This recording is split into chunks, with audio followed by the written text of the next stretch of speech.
Jenny by Debbie Manber Kupfer. For Halloween, Jenny made herself a costume of 1,000 feathers. She had wanted to be a fairy, as she had been every year since her birth, but the birds called to her this time, leaving her their feathers of 100 hues. She gathered them and wove them into wings. If only she could fly. In her dreams she soared through the clouds, but each morning she would wake and step from her bed and look at the growing costume that sat on the chair in the corner of her room. Surely at 17 she was too old for Halloween now, and in any case she had no one to trick-or-treat with, not since her best friend Miri had moved away.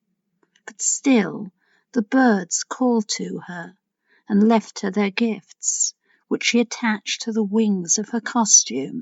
Her mum had complained when a blue jay soared through the open window and dropped the feather by her plate on the dinner table. Jenny was enchanted. She petted the blue jay's head before thanking it and sending it away. She grabbed the feather and took it to her room to add to the costume before her mother could deposit it in the trash can. Her mother closed the window for the rest of the day, and Jenny missed the cool air and the sound of the gently flapping wing. Later that night, when she was sure her parents were sleeping, she opened her bedroom window wide and called to the birds. Slowly, one by one, they arrived. An owl and a nightingale brought her feathers along with a tiny bird with purple wings. The bird landed on her bed as she was just falling to sleep and dropped a purple feather. "Thank you," she said. "No, thank you," said the bird. That night Jenny dreamed she was flying with her avian friends, decked out in her Halloween costume. She soared through the air, exhilarated by the flight. The little purple bird flapped to keep up. "You don't remember me, do you?" the bird said. "No," said Jenny. But when she awoke, she realized it wasn't true. She did remember. She remembered 3 years ago, sitting on the steps of her apartment block in the Lower East Side. She had her sketch pad on her lap and was drawing a bird. She liked drawing birds, liked the flow of their wings, the softness of their feathers. An old calico cat came and sat by her side. "Oh, hello, Kitty. Do you like my bird?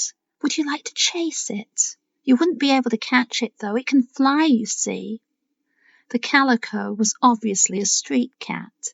It had a thin face and sunken eyes, and ribs poked out through its fur. It nudged Jenny's hand. "I'm sorry, Kitty. I have nothing to give you." Dejected, it hopped up 2 steps and settled down to sleep with one eye open.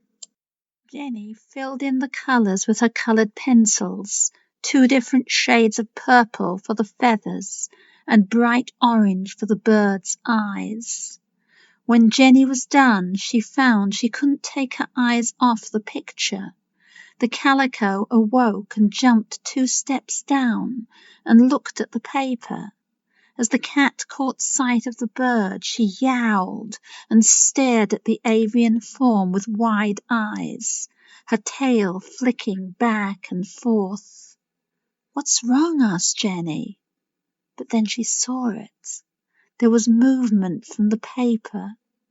The purple bird's wings were fluttering, and her eyes darted back and forth, taking in the scene. Jenny screamed and dropped the paper, and as she did, the scene changed.